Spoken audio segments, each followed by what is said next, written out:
Amyloidosis refers to a family of diseases in which abnormal proteins misfold and aggregate in amyloid fibrils.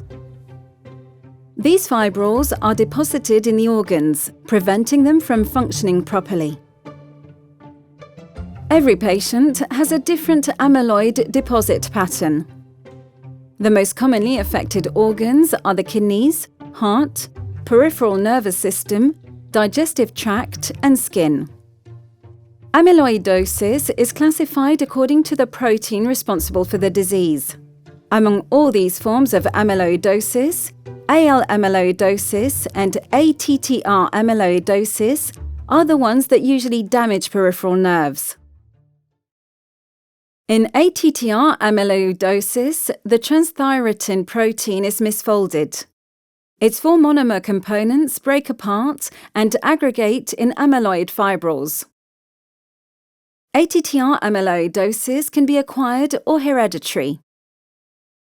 When a genetic mutation is responsible for the transthyretin misfolding, the disease is hereditary. This form is also called familial amyloid neuropathy. Autosomal dominant hereditary amyloidosis means that your children have a 1 in 2 chance of inheriting it. It is a very serious disease that involves cardiac problems, hypertension, weight loss, diarrhea, and global dysautonomia. It is thus important to diagnose it. But transthyretin can also misfold because of its accumulation in the system of an aging patient. When this happens, the disease is not hereditary. It is called wild-type ATTR amyloidosis. AL-Amyloidosis is acquired. In AL-Amyloidosis, plasma cells produce abnormal immunoglobulins. Because of this defect, immunoglobulins light chains increase in quantity. They aggregate in fibrils that get deposited in the organs. These forms of amyloidosis are commonly called amyloid neuropathies.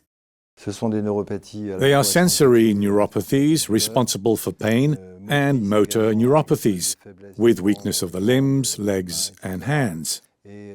Autonomic neuropathies are quite particular and involve the autonomic nervous system that controls autonomic body and organ functions. With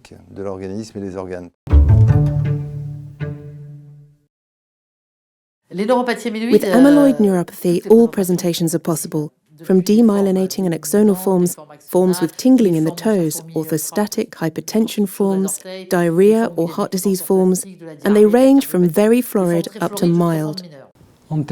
As for symptoms, I have heart damage.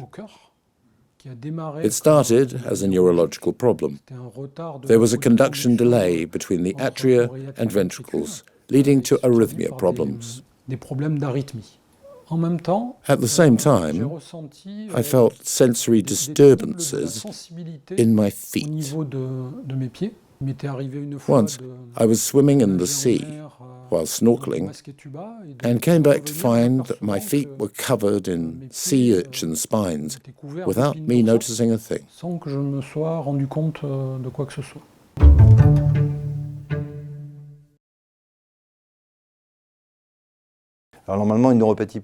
Peripheral neuropathy primarily causes tingling in the feet and foot pain, but it is not normal for difficulty walking to occur.